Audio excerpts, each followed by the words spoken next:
नमस्कार। आज की इस चर्चा में हम एक ऐसी घटना पर बात करने वाले हैं जो सिर्फ एक खबर भर नहीं है। अक्सर हम अखबारों में हादसों के बारे में पढ़ते हैं, आंकड़ों पर नजर डालते हैं और आगे बढ़ जाते हैं, है ना? लेकिन बरगी डैम का ये हादसा, ये एकदम अलग है। ये दिल दहला देने वाली एक ऐसी मार्मिक कहानी है जो अपने भीतर हर इंसान के लिए एक बहुत बड़ा जीवन रक्षक सबक समेटे हुए है।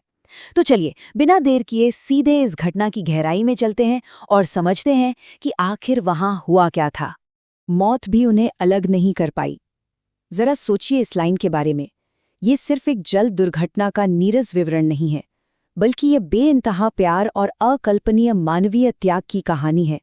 जब अचानक कोई बहुत बड़ा संकट सामने आ खड़ा होता है, तब इंसानी रिश्ते किस हद तक जा सकते हैं, ये उसका एक बहुत ही शक्तिशाली उदाहरण है। एक ऐसा अटूट बंधन जिसे मौत जैसी परम और अटल सच्चाई भी नहीं तोड़ सकी। इस भावना को जहन में रखते हुए आइए अब इस त्रासदी के तथ्यों को समझने की कोशिश करते हैं। बरगी डैम पर यह सब एक सडन डिजास्टर यानी अचानक आई आपदा के रूप में हुआ। पानी के आसपास का माहौल वैसे तो बहुत शांत, खुशनुमा और सुरक्षित लगता है, लेकिन ये हादसा हमें साफ तौर पर दिखाता है कि कैसे चंद ही पलों में वो सुकून भरा माहौल एक भयानक त्रासदी में बदल सकता है। शांत पानी पर तैरती नाव का सफर एक झटके में कैसे डरावना सपना बन सकता है, ये उसका एक दिल दहला देने वाला उदाहरण है। अब जरा इस हादसे के स्केल को देखिए।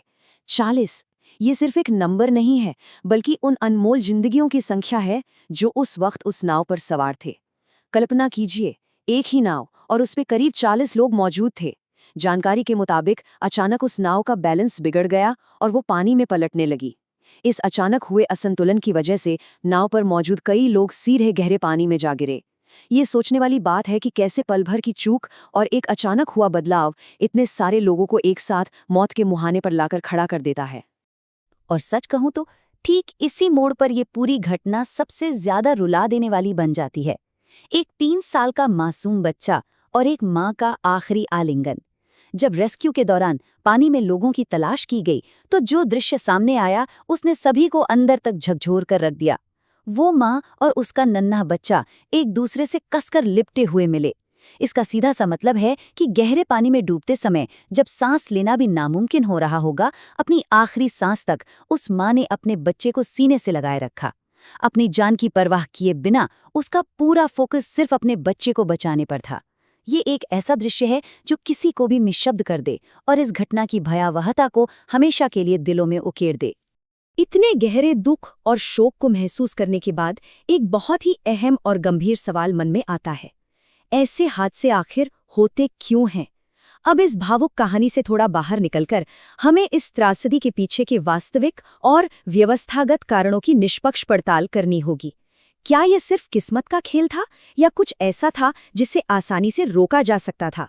हमारा यह विश्लेषण बहुत जरूरी है, क्योंकि यहीं से हमें पता चलता है कि वो कौन सी व्यवहारिक गलतियां थीं जिनकी वजह से बेगुनाह लोगों को अपनी जान गंवानी पड़ी। तो चलिए उन खास कारणों पर बात करते हैं जो स्पष्ट रूप से बताए गए हैं।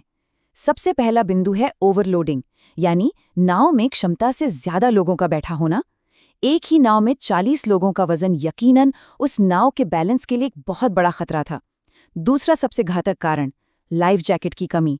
सोचिए, अगर उन सभी लोगों के पास लाइफ जैकेट्स होती तो शायद पानी में गिरने के बाद भी कई जानें बच जातीं। इसके साथ ही सुरक्षा नियमों का खुलेआम उल्लंघन किया गया। और अंततः अचानक मौसम का बदलना या नाव का बैलेंस बिगड़ना इस हादसे का ट्रिगर बन गया। साफ है कि ओवरलोडिंग और लाइफ जैकेट न होने जैसी लापरवाही ने एक छोटे से असंतुलन को एक जानलेवा त्रासदी में बदल दिया। और यही बात हमें आज के सबसे बड़े निष्कर्ष तक ले जाती है। पानी के आसपास सुरक्षा नियमों को कभी भी नजरअंदाज नहीं करना चाहिए। ये नियम सिर्फ प्रशासन द्वारा बनाए गए कोई पन्ने नहीं हैं, बल्कि ये हर इंसान और उसके परिवार की जान बचाने का मूल सिद्धांत है। बरगी डैम की ये घटना भले ही दुख से भरी हो, लेकिन उन पीड़ितों और उस माँ के असीम प्रेम को सच्ची श्रद्धांजलि यही होगी कि हम सब इस सबक को हमेशा के लिए गांठ बांध लें। पानी के पास सुरक्षा से किया गया कोई भी छोटा सा समझौता सीधे अपनी जान के साथ किया गया समझौता है। अंत में ये पूरी चर्चा एक बहुत ही प्रासंगिक सवाल छोड़कर जाती है। क्या चंद पलों का रोमांच या थोड़ी सी लापरवाही अनमोल मानव जीवन से ज्यादा कीमती हो सकती है? अगली बार जब भी कोई पानी के करीब जाए तो इस सवाल पर जरूर विचार किया जाना चाहिए।